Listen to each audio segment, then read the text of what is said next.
Hi there, this is Matt once again. Welcome back to another video. This is a paid request for Travis. Thank you so much for that. I do appreciate that.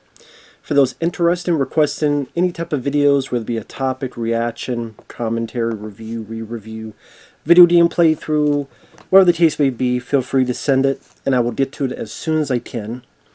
But Travis wanted me to look into The Wolfman from 2010, which it had been a while since I've seen this film. Probably the last time was when it came out on DVD, because I believe at that time I was still working at the video store, and nobody rented this when it came out. I kind of felt the way now as I did back then, and I know this has a fan base. There's a lot of people that do like this film.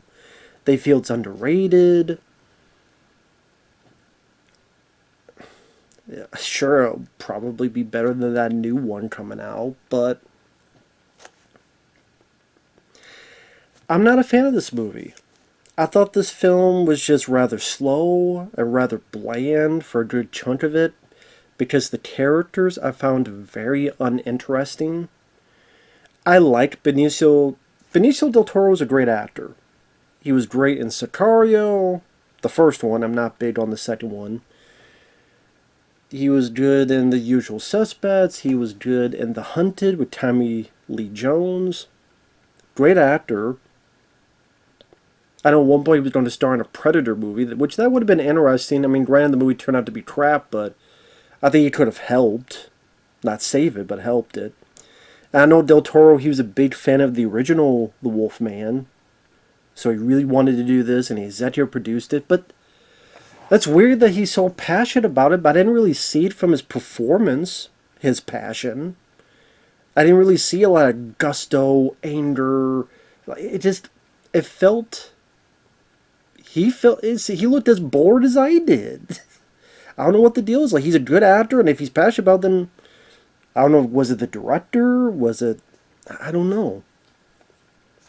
Anthony Hopkins, always a great actor, but he played kind of your typical villain Hopkins role. Emily Blunt, great actress, love her in Edge of Tomorrow, but here she plays not much of a character. I mean, she disappears for a good chunk of the movie. Hugo Weaving is the Scotland Yard officer. He was the best actor in the movie because he gave at least a little bit of personality to his character. He has some good lines. Well, rules is all that keeps us from a dog-eat-dog world, you know? Like, he was the only interesting guy, and part of me would have liked to have seen the film from his perspective. Like, he's a bit of a wise ass, but he could still, with a little bit of other bits of writing and rewriting, turn him into the lead. A flawed lead, but a heroic lead altogether. Now, I know this film had a bit of a troubled production. And I do think that shows in the product. Again, I know a lot of people liked it. But for me personally, I think the troubled production shows. Because originally it was going to be the guy who directed 1 Hour Photo. He was directing the film.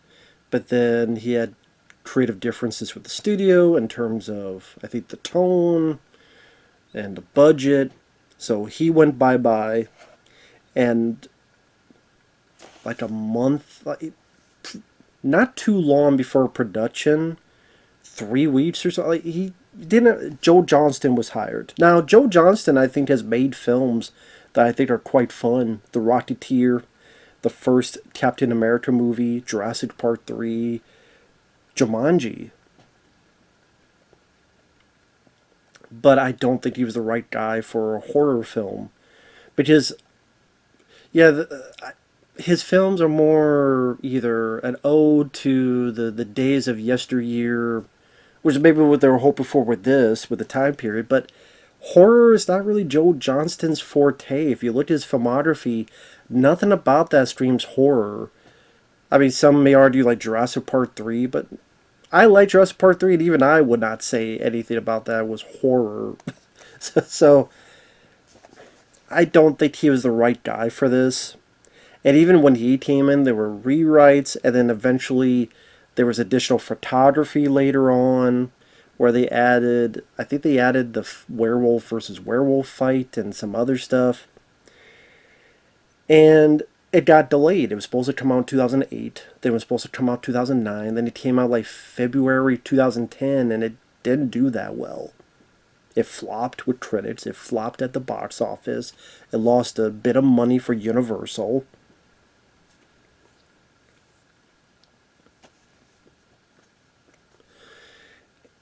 I'm trying to think if they did other remakes of Universal horror characters.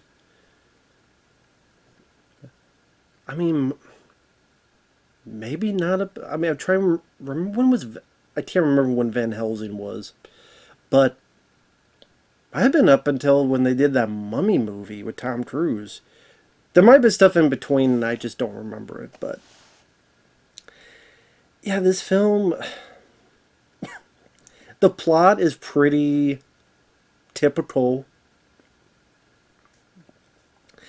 Benicio del Toro plays a guy. Of course, this takes place way back in the day. He's an actor doing a Shakespearean play. I don't know why I can't talk. Just the damn dry air with the cold and stuff. Sorry about that. Anyway, Emily Blunt, who was the fiancée of his brother, comes in and says, "We don't know what happened to your brother." He goes back home to see if there's anything going on about his missing brother, but by the time he gets there, he finds out that his brother has been killed by what looks like an animal.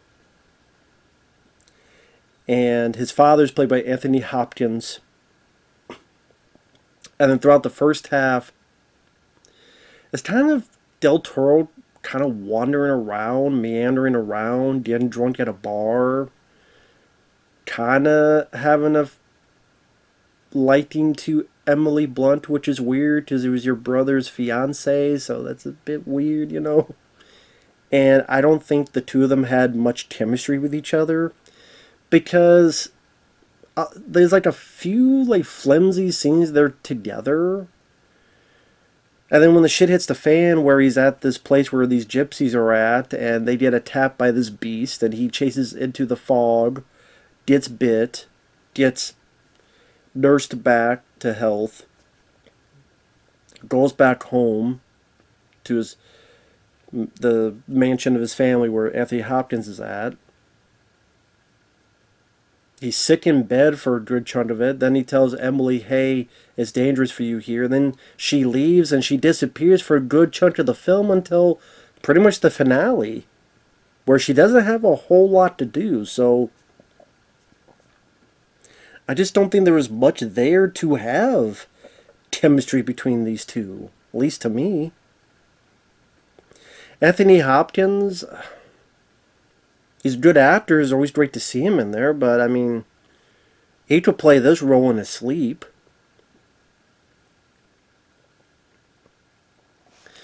One positive I will say is that there's some good Rick Baker effects throughout it.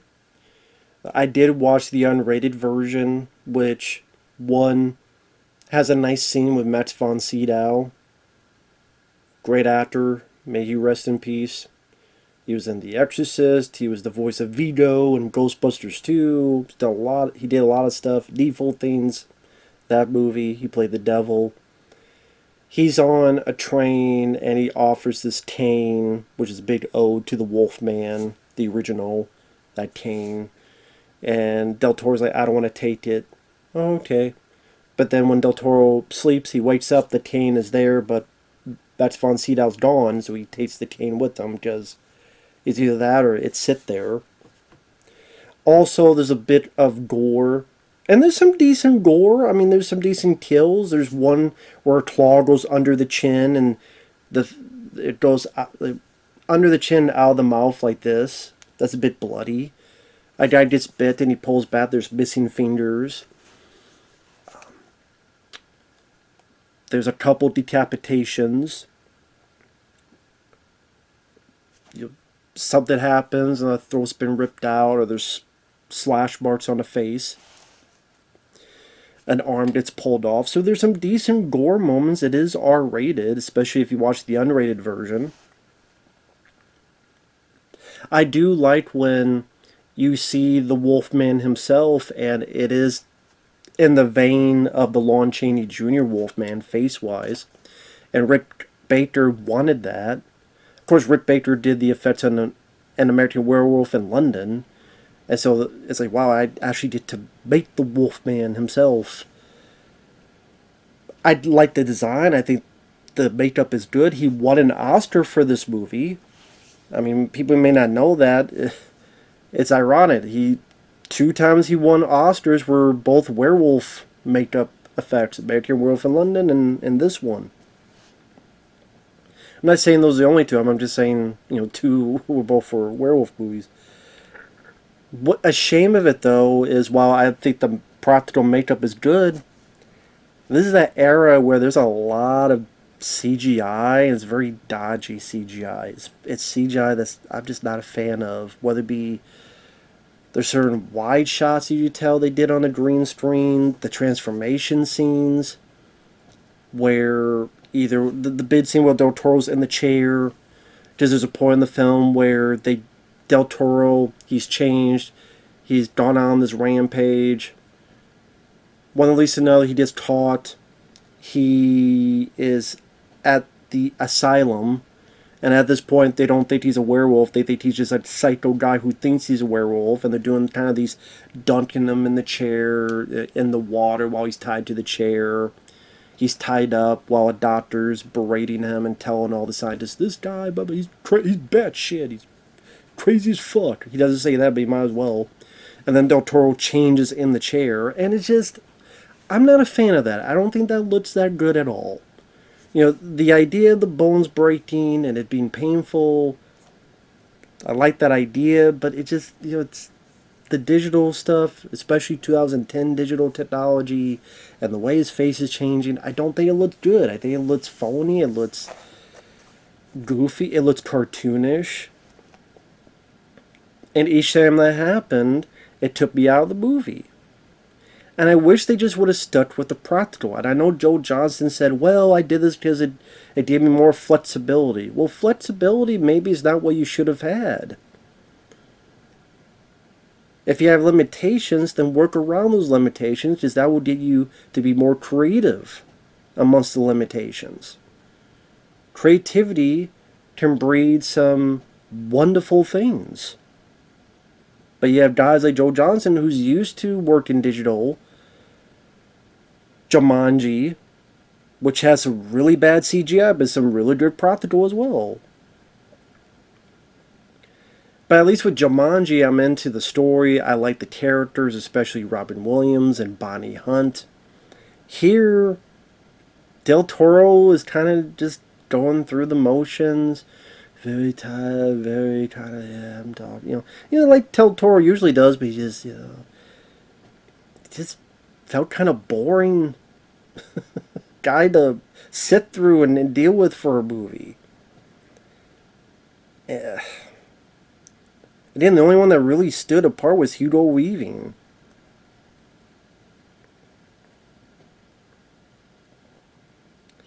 And then the way it's shot, it's a bit too glossy, and because of that, you don't really feel, at least to me, any atmosphere of scary, creepy connotations.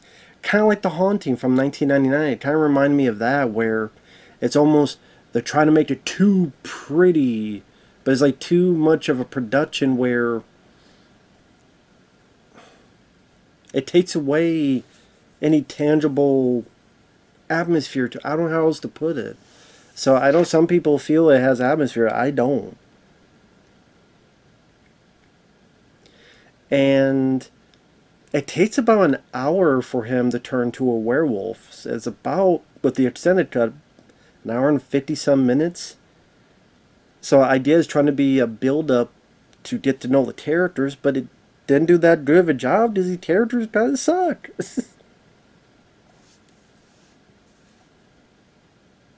And then you add in, again, At one point, the officials think this dancing bear at this circus did something, and they show the bear as a horrible looking CGI bear. That Yogi bear looks more realistic than this fucking bear.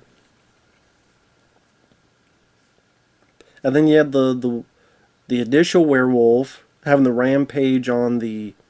So to be fair, you do have you have two werewolf scenes. You have the very beginning where a guy's hunted by a werewolf, but you don't see much of it.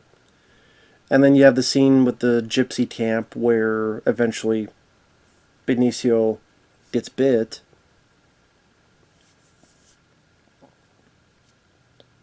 Again, that's where you get like a guy's hands, his fingers been bitten off, and the claw chin through the mouth. Again, some nice bits of violence. But the story didn't really do anything that made it seem like it would be unique or stand out from the pack or really bring it to its own. It's a forgettable adaptation to me. I always thought this film was forgettable, and that's really one of his bigger crimes. Whether it be the acting, whether it be the look of the film. Other than the makeup by Rick Baker, which I think was sadly wasted on this movie. I mean, I'm glad he won the Oscar. But man, you wish that was used to better effect in a better movie and just a better film. And am I going to sit here and say it's the worst werewolf film ever? No. Hell, look at some of those Howling sequels, like Howling 7, New Moon Rising.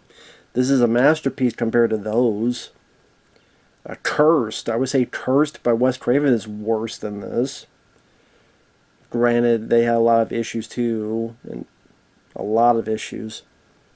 But, like, there's a bit where, spoiler alert, you find out Anthony Hopkins is the villain. He was the werewolf running around, and he's the werewolf that killed some people and bit Del Toro. But even like it seemed like his part was rewritten too, where it's not. I mean, it's just he's for all these years he's been keeping at bay the being a werewolf, and it's just one day I just got tired of it and said, "Fuck it, I'm just gonna go out and be a werewolf." And you thought like maybe there's gonna be some deeper theme. Just like they try to do this thing where Del Toro maybe has PTSD because he saw his mom die when he was a kid.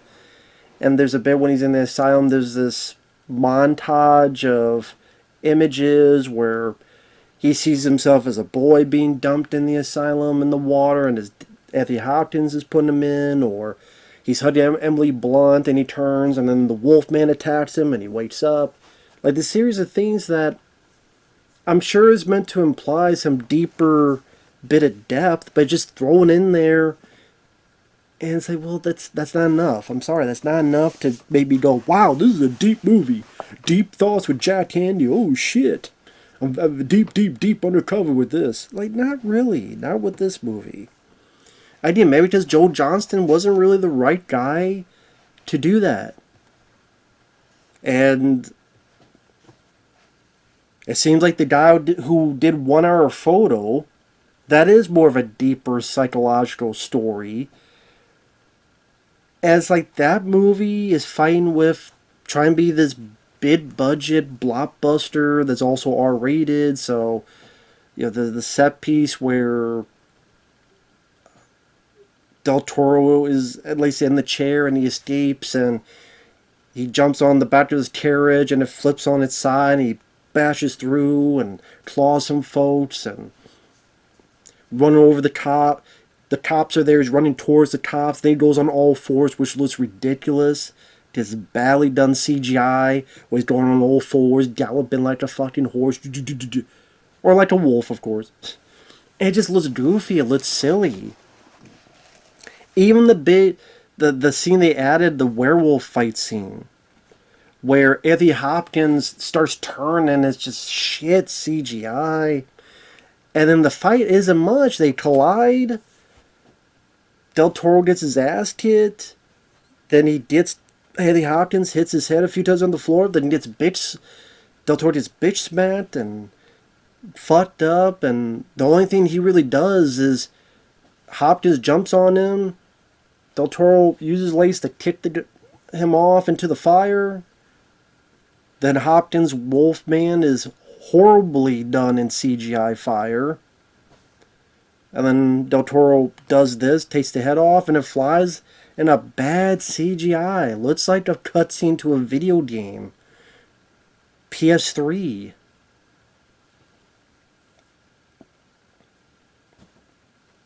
It wasn't much of a fight, and the CGI looked like crap. It's a movie that's obviously being very serious, so there's not really any room for humor, except maybe a few little bits from Hugo Weaving.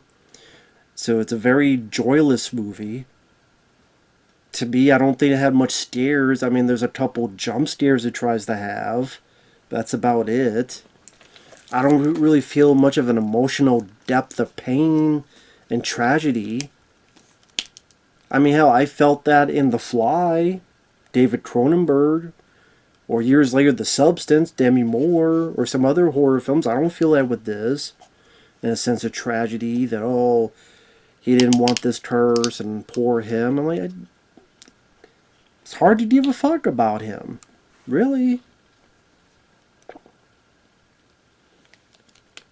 And the rewrites and the additional photography, it just didn't work. It didn't work for this movie. I know it has a bit of a fan base now, but to me, there's a good reason why it flopped. Why, back in the day, people didn't like it, critics didn't like it. Whatever, hey, people liked it for whatever reason, and I say it because I don't know why. I'm sure they'll explain, but I don't agree with them. Well, how do you know? Because, well, technically I read some, when I was looking up some clips on this, and I read the comments. Oh, I think this film's fun. I think this film's underrated. And I'm like, I don't see what's underrated about this, but okay. For me, with werewolf films, I prefer Dog Soldiers. I prefer Silver Bullet. I prefer Bad Moon. I prefer Late Phases. I prefer, those type of werewolf movies. And some of them are flawed. But either they have characters that I find much more interesting, or I just find them much more fun, or just much more exciting. Again, other than some nice makeup effects by Rick Baker, Danny Elfman's score is okay, which is funny because he had the score. Then the studio's like, no, we want another guy to do the score. They thought, oh, well, this score doesn't fit, so let's bring Danny Elfman back to do the score. It was all... When you have all this stuff going around, all this finessing, all this finagling, and reshooting, and rewriting, it's not going to have a cohesive whole of a focus. And it doesn't have a lot of focus, this movie. And I think it shows, at least to me on the screen. So, if you liked it, cool. I think Travis likes it. Teach their own, man. I think this film got ridiculed, in my opinion, for a good reason. And watch it, I'm like, this just came out a very forgettable movie. So with that said, thanks for watching. Take care. We'll see you guys later. Bye-bye.